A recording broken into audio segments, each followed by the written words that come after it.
Hey, Google has done something pretty cool. I'm not exactly sure when it rolled out. Like with all things Google, they tend to roll things out over time and you're just surprised and maybe don't hear a big announcement.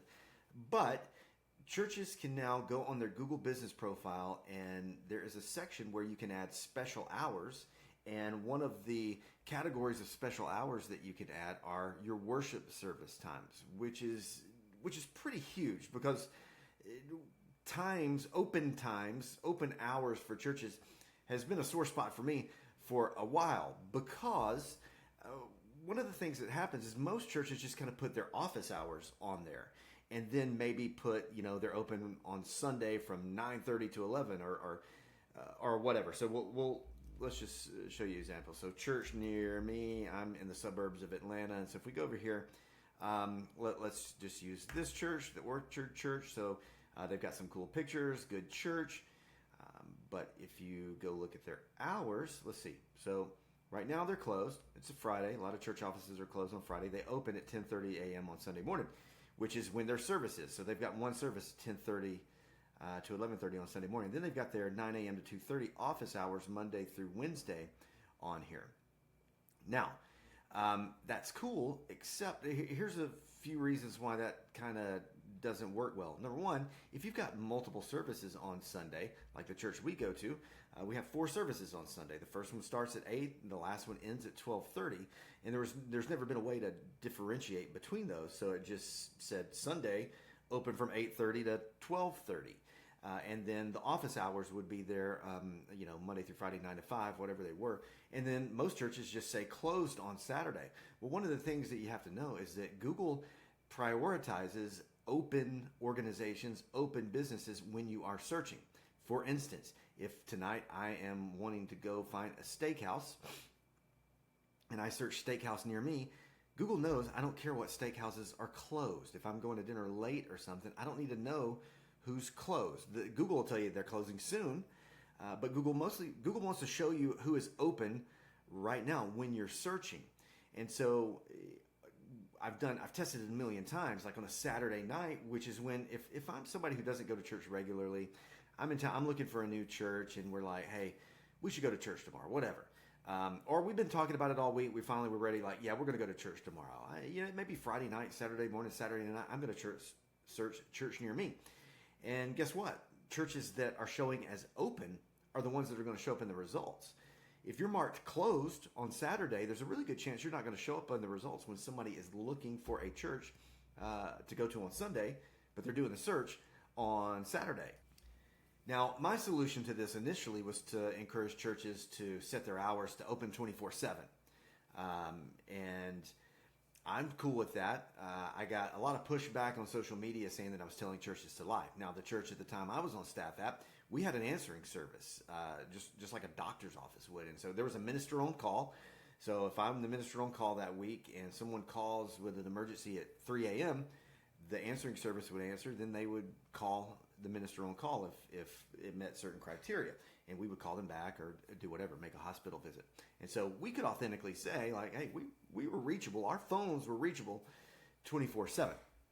Now, Google introduced another option, and what we shifted to so that we didn't feel like we were lying, or if the church wasn't comfortable with it, we could say open without set hours. That's another option. You could say open without set hours. In fact, one of the churches, the church that I'm going to show you, let's see here, Horizon Church, Tucson.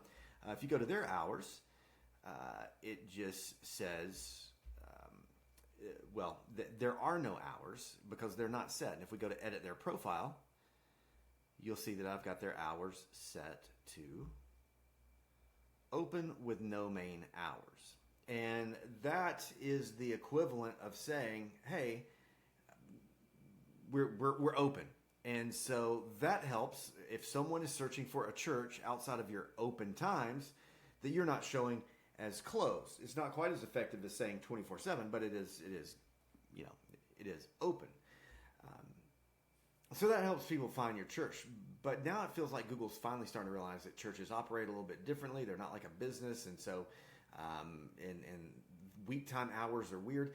And I don't know that having your office hours on there is very important anyway, because I always, when I'm on church staff, the churches I've ever been a part of and worked at, if somebody was coming by the church to drop off something, pick up something, work on something, volunteer for something, meet with someone, they always scheduled that. They communicated that with someone. The only people who cared about our business, our office hours, who were going to drop in without any preparation, in my opinion, was mostly salespeople. And so I really don't see any value in having church open office hours listed on Google anyway. But you can do what you want with that. What I want to show you is the cool new thing is that if you scroll down here to add more hours, now you've got worship service hours as an option. So we're going to keep their business hours open with no main hours, or you could go put their office hours on here now if you wanted to. I'm not going to, but I don't think there'd be a problem with it. Haven't really done any tests. I don't know. But what we're going to do now is Sunday, they're not closed. And they have a service at 10 a.m. and it ends, we're going to say 11. It may go over 10 minutes, but we're just going to say 11. So that's all you got to do. And then you save those. And now, in addition to your office hour times, you've got a separate worship service time that hopefully Google is going to figure in and factor in when it comes to deciding what results they're going to show when someone is looking for a church. Because there's a really good chance that if someone is Googling a church, they care most about the Sunday morning service times. So my assumption, Google keeps everything close to the vest, but my assumption is they're going to factor in the search results. They're going to factor in this worship service times into those search results as opposed to just how they would treat a restaurant or a retail store. So if you're a church leader, if you're a communications director, if you're a pastor, whoever you are, if you have anything to do with the church, I would highly encourage you to go take advantage of this and add your worship service times. And while we're at it, go ahead and make sure you've added your social profiles, get your website on there, make sure everything's up to date. If you know when the church was started, put the opening date. Make sure you take up as much room here in the description. Don't just put your 12-word mission statement. Rule of thumb, if Google gives you real estate, if Google gives you space on Google, take it up. You can put 750 characters in this spot right here. So do as much as you can to take up 750 characters. And then don't just put church as your business category. Make church your primary category, and then go find anything else that would fit. Place of worship, religious organization, a non-denominational church. If you were a Baptist church, you could put Baptist church down here. Don't make Baptist church your primary category, because that's going to weed out anyone who just types in church. Now, you'll do well if someone's searching for Baptist church. You'll show up at the top. But you don't want just people who are looking for Baptist churches. In fact, people who are looking for a Baptist church, they're going to find the Baptist church. You're looking for people who aren't being super specific. And so make sure that church is your primary business category, and that all this information is filled out properly, and that you've got everything on there. If you've got accessibility things, just put it all on there, and Google will reward you.